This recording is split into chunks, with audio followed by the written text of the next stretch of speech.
a little bitter.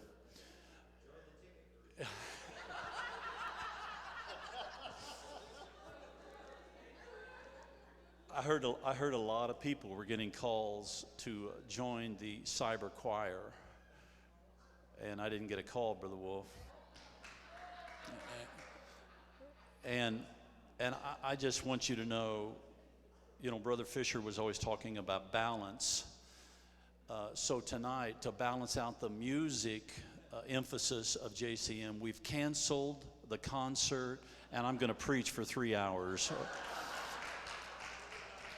And I've got a lot of things on my heart. My spirit has been grieved. We're gonna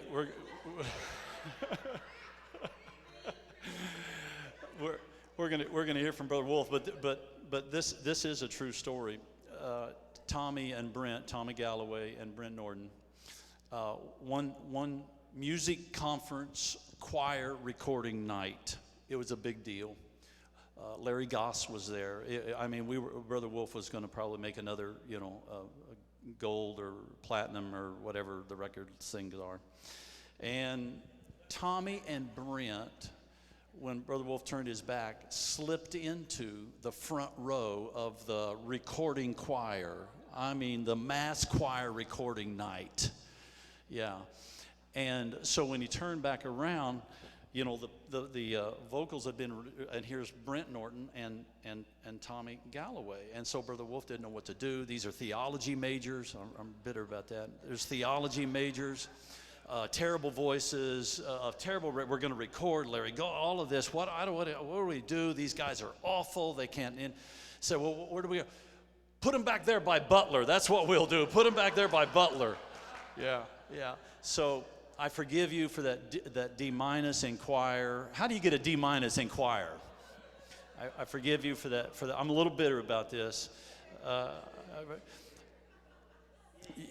Yeah. I'm a little bitter about music in the church. I got a D+.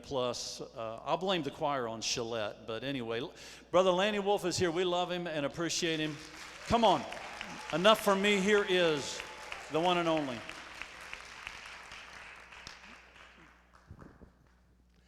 I'm not sure what to say, very honestly, because my spirit is so overwhelmed at what brings us together. We all met at the Crossroads of the South, and we came from all over the world, all over the United States and Canada, and had wonderful memories and sometimes not so wonderful memories.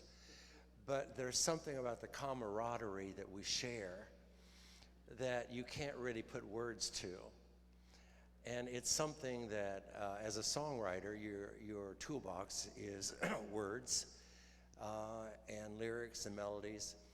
But I really can't find the right words today to express how I feel about all of our kids, and I'm speaking on behalf of Brother Kraft and all the faculty, all of the kids that have become our disciples.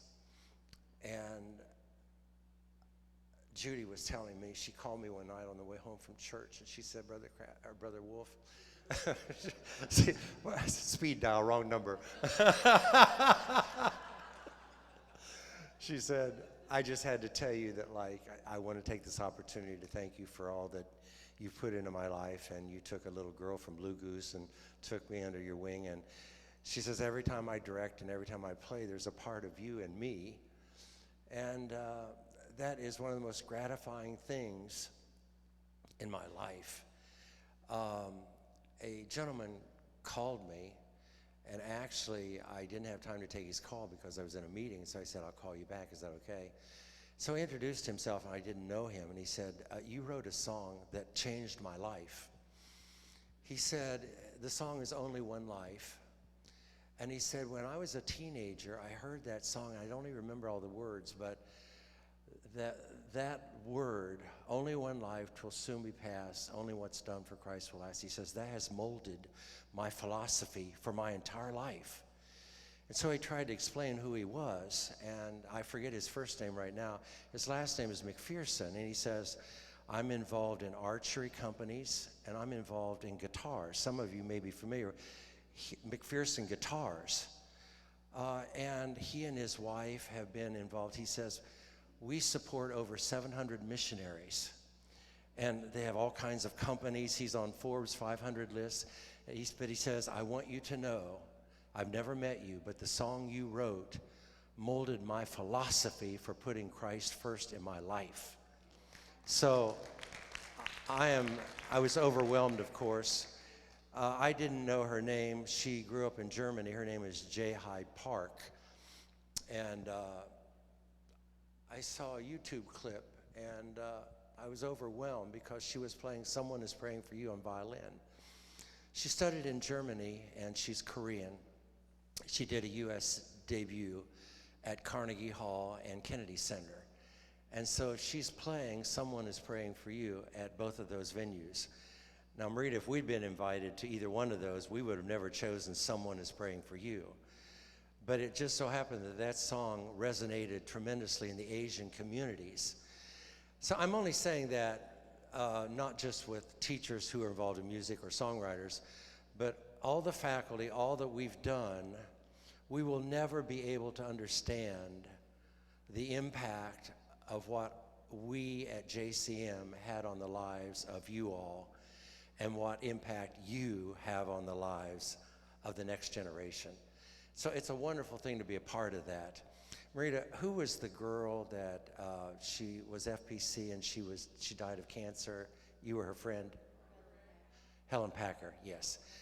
Yes, so at the funeral, I think Joan Ewing was there. And I think Joan Ewing got a song out of that funeral, Your Ride Is on the Way. But what you don't know is there was a tongues and interpretation at that funeral. And I'll never forget it because it was like a lightning bolt from heaven when it came forth. And it simply contained the phrase, my house is full, but my field is empty. Now, what's amazing about that, Joel, is Joan Ewing was there, but it didn't impact her. But I was on the line with God. I wrote it down, and so I wrote that song in 2 weeks. Mark Grisham gave the tongues interpretation, yes. But when I think of the missionaries that have come to me and said, that song you wrote, God called me to the mission field through that song. But it all started through a tongues interpretation at FPC. Another tongues interpretation that Mark Grisham gave was, I'll remember it so vibrantly in my mind. He was up on the platform. I'd actually worked on a song for over a year, and in the tongues interpretation, he said, the wind is blowing again. And I went to him and said, I've been working on this song for over a year, so okay, I will write it. Because when that happens, I figure God is saying, okay, I'm giving you one more chance, and if you don't take it, I'm going to give it to Wayne Goodine or Jaron Davis or somebody else. Yeah. So the tickets, I have no idea how that happened. The speeding tickets, I know you think I'm putting that off, sincerely, but anyway, I trust that it really did happen. I have I have 2 questions that I need to have answers for. You can see me after this.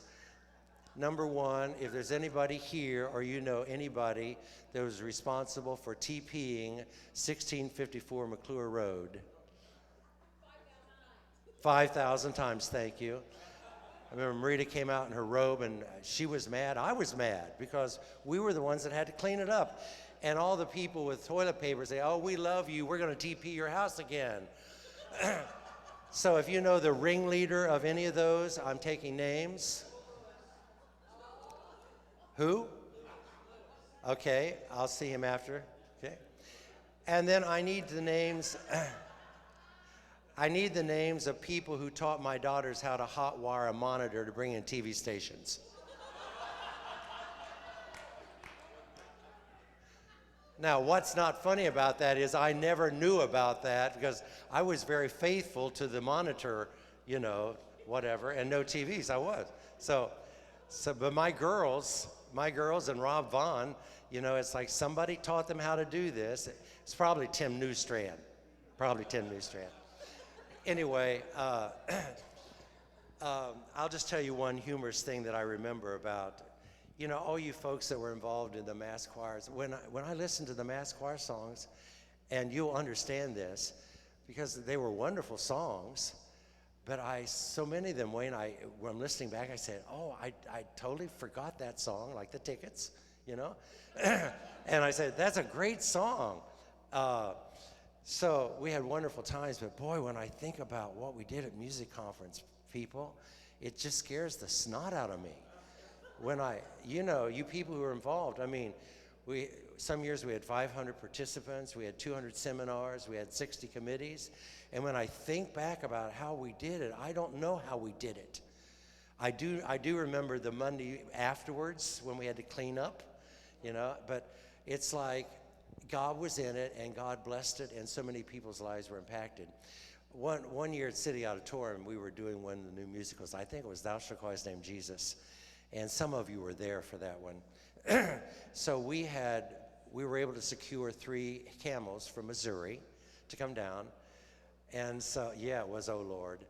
And I didn't realize until I saw the pictures later that these 3 camels were not normal camels. They were Godzilla camels on steroids. Yeah, they were humongous camels. When you see the opening on the stage of the City Auditorium, these things filled it up. So anyway, their trainers would not ride them. The trainers would lead them, and we had our men from the choir ride them. So here come our men riding the camels. Here's the choir. I'm leading. Thou shalt call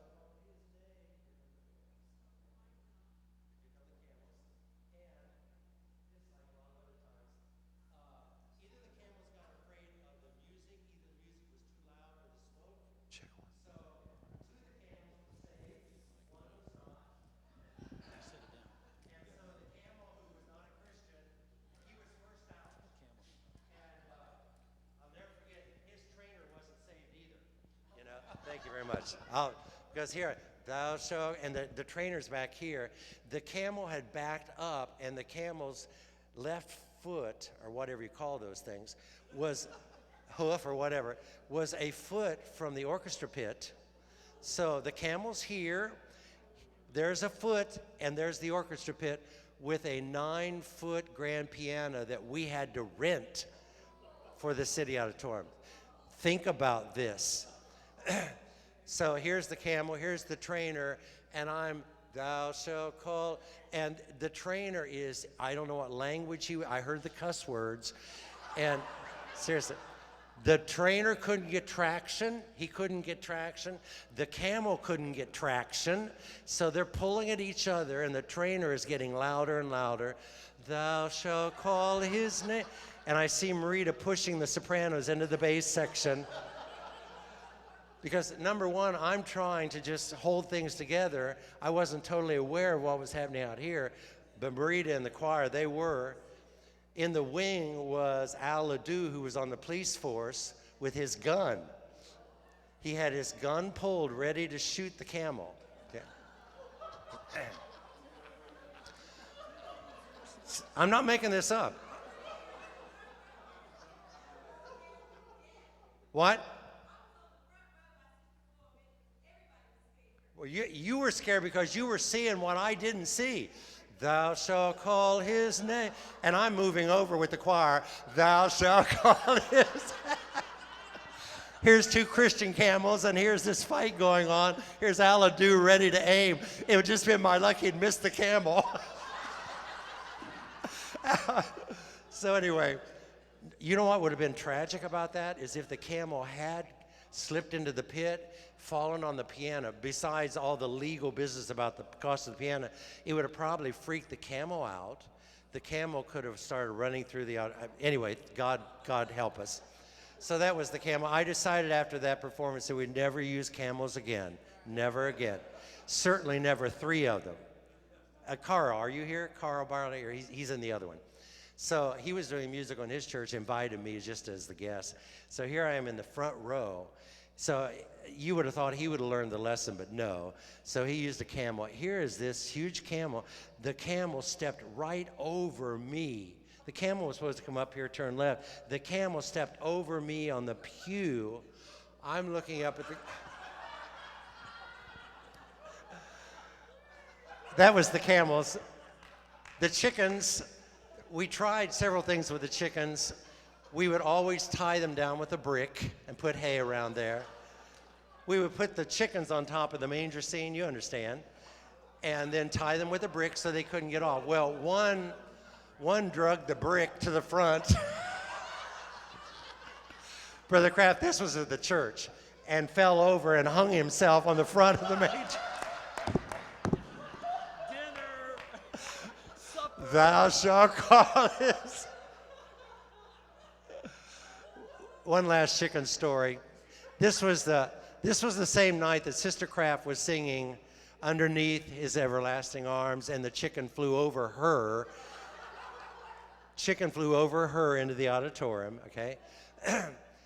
Well, those were the nice chicken stories. The one that's not nice is we were premiering the musical "Behold He Cometh."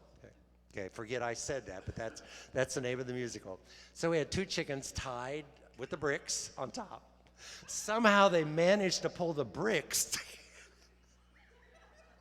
all evening while we're singing "Behold He Cometh." Two chickens are on top of the manger. And I will not finish the rest of that story. We don't need any visuals. We had a lot of wonderful times, but I'm so grateful that we are able to be here, all of us who are. And of course, we know that a lot of folks would like to have been here, but circumstances prevented it. Since 2010, and some of you will relay what's happened in the last 5 years in your lives, but Marita went through breast cancer. Dave had a heart attack. And in 2012, I almost died. I was in an automobile accident, and the car was totaled. I was on 59 South in Houston, rush hour, 6 lanes. I'm in the middle, and everybody's going 70 miles an hour. I didn't get a ticket for this. Yes, I did. Yes, I did. Not a speeding ticket. Not a speeding ticket. Okay. Of course. And so coming up in the middle lane is a whole tire, not the alligator thing, the whole tire. And it's like, Lord, I don't know what to do because lanes are coming. I had to do a quick evaluation of should I go left, should I go right? So I decided to go right, and I know what I did wrong now. I turned the wheel too quickly and put my brake on too fast. Somewhere between both of those, the car started spinning, and so I spun 4.5 times over lanes 4 and 5. The back end of my Jaguar ran into a truck on the side of the road, and there were 3 ladies and a man. They were standing outside the vehicle, rammed into the truck. He was changing a tire. So I had a cut here and something with my ankle. I stepped out. I mean, after the shock, I stepped out. And by the grace of God, I'm alive. Because as I was spinning, and you understand this, as I'm spinning, it's like, God, I can't do anything. So it was Jesus, take the wheel again for me. But in all of our lives, whether it's breast cancer or a heart attack or an automobile accident, aren't you glad that God knows you and that you know God? And that we are part of just a great family. We're going to do this God's Family song, and I won't talk about that now. Somebody told me they almost had a divorce in their house over the cyber choir. A lot of different stories there. But I'm so glad that God allowed me to touch a lot of young people's hearts. And aren't you glad that you're able to be a part of something this wonderful that's important in the kingdom? My high school reunion, I didn't even go to the first one until the 40th. Because I wasn't connected with those people. I just was, we had young people service on Friday nights and never went to football game. So there's something different about going to a high school reunion and going to this reunion. We have a camaraderie in the spirit and the kingdom. And it's so great to be a part of all this. And I'm done. Whoever gets the next whatever.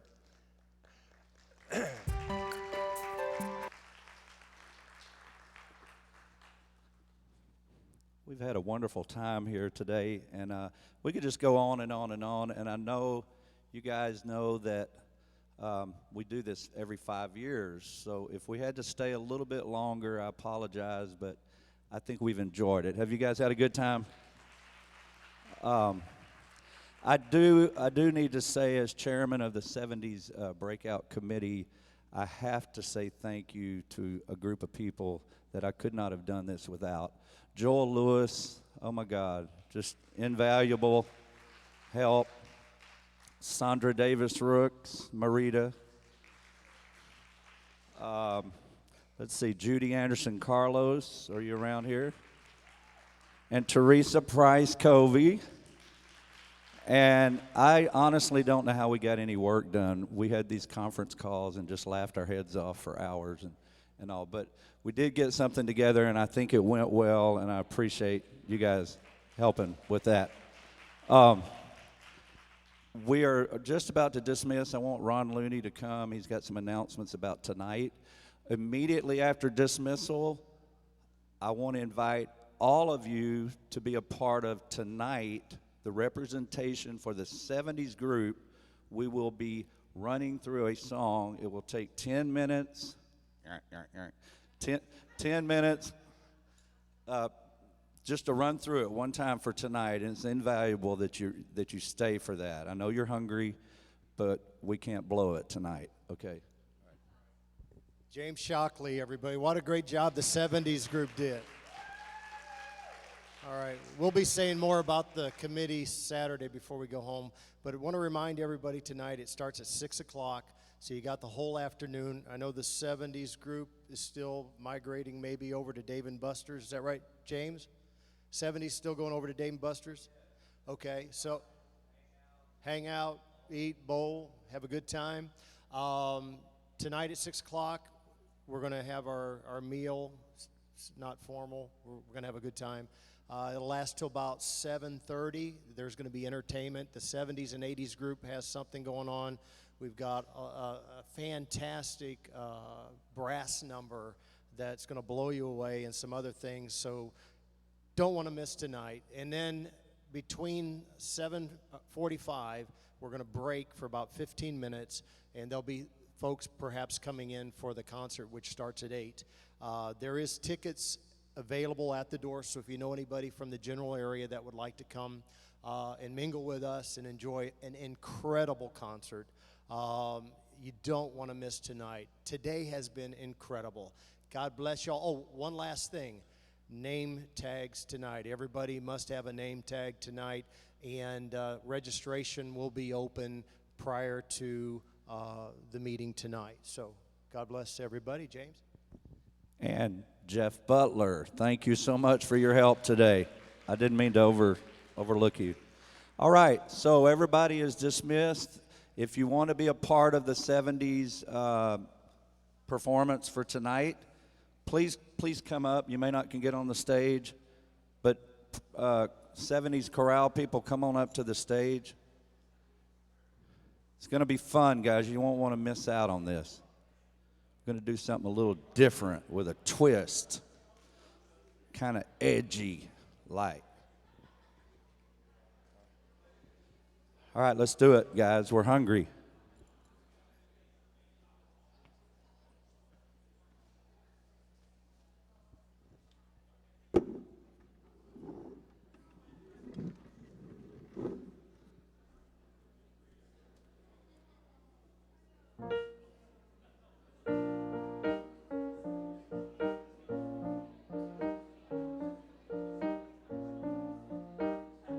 Music to walk to the stage by.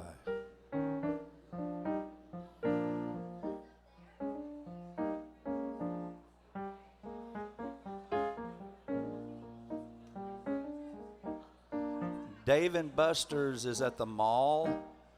They're a free shuttle service over there, back and forth. I think every 30 minutes or something. There's no reservation. Baby, we're going. Some of us are going. There are other chords to the song.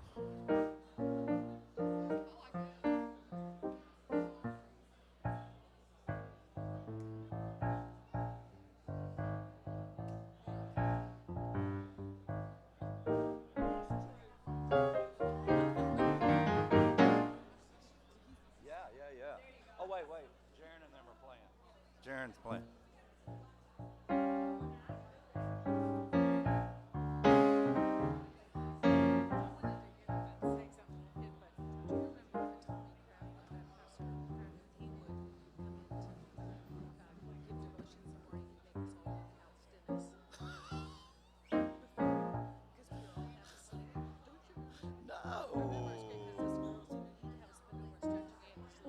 No, Jeannie, my God.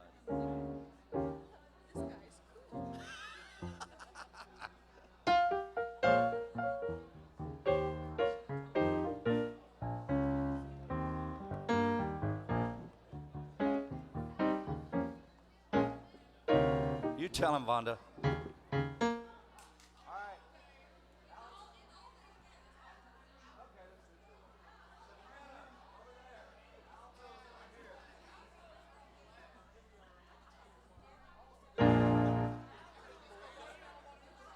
I'll cut it down.